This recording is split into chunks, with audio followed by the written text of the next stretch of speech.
আমরা তৈরি করে, মানুষকে আদর্শবান তৈরি করে, মানুষের মধ্যে সংস্কার করে আল্লাহ পর্যন্ত পৌঁছে দিয়েছেন। যে বলবে আল্লাহ নবীদের কাজ কি? মানুষকে মানুষ বানানো। প্রশ্ন একটা হতে পারে, তাহলে আমরা কি মানুষ নই?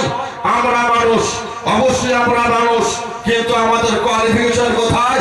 আমরা উচ্চ শিক্ষায় শিক্ষিত হয়েছি, এটা কোয়ালিফিকেশন নয়। কোন কোয়ালিফিকেশনে আপনি আল্লাহ দরবারে, রাসূলের দরবারে প্রমাণ করান? ক্ষমতা না। সৃষ্টি শ্রেষ্ঠ, আমরা আশরাফুল মাখলুকাত, আমরা সৃষ্টি শ্রেষ্ঠ। শ্রেষ্ঠত্ব গুণ আছে, শ্রেষ্ঠত্ব আচার-আচরণ আছে। সে শ্রেষ্ঠত্ব গুণ, সে শ্রেষ্ঠত্ব আচার-আচরণ আমাদের কোথায়? এই সময় হারিয়ে ফেলেছি, এই সময় ত্যাগ করে ফেলেছি। সেই রাসূলের মহব্বত নাই, অর্থের জন্য আজ অন্ধ হয়েছে।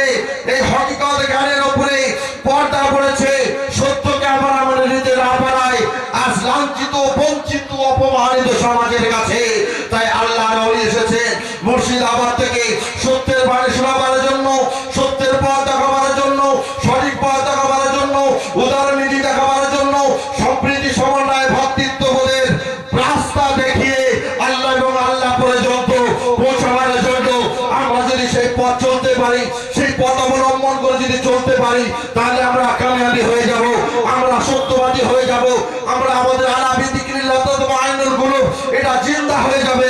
এটা হচ্ছে আল্লাহর ওলির কাজ। আল্লাহর ওলির নির্দেশিত পথে চলে থাকলে চাইতে থাকবেন হৃদয়ে, ডাকার মতো ডাক দিলে আপনার ডাক আল্লাহ পর্যন্ত কবুল হয়ে যাবে। যদি বলুন না সুবহানাল্লাহ। ডাকতে হবে। ভাই আমার, সময় নষ্ট করছি না, হুজুর মোবারক আসবেন, আমরা বোঝার চেষ্টা করি। আমরা যে যেখানে দূরে সরে আছি, পাক মজলিসে বসে যান। এর রহমত, এর করুণা, এর ধারা পাবে। আল্লাহর ওলি যেখানে পবিত্র কদম রাখে, সেখানে আল্লাহর গজব মুক্ত হয়। জোরে বলুন সুবহানাল্লাহ। রহমাতুল্লাহ, ইন্না রহমাতুল্লাহ করিবুম মিনাল মুহসিনিন।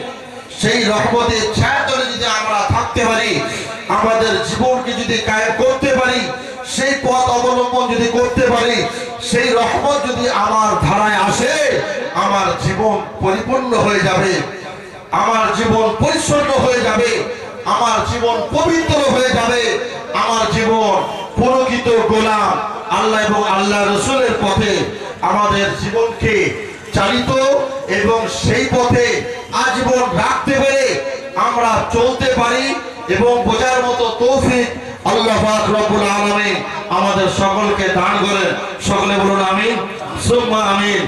ওয়া আখির দাওয়াহু আলহামদুলিল্লাহি রাব্বিল আলামিন। আমি আমার বক্তব্য এখানে সমাপ্ত করছি। এখন মাওলানা রুহুল আমিন সাহেব আসবেন, উনি এখনই একটা শের পড়বেন। সেই মিলিত কণ্ঠে আমরা সকলে পড়তে থাকবো। তারপর পরেই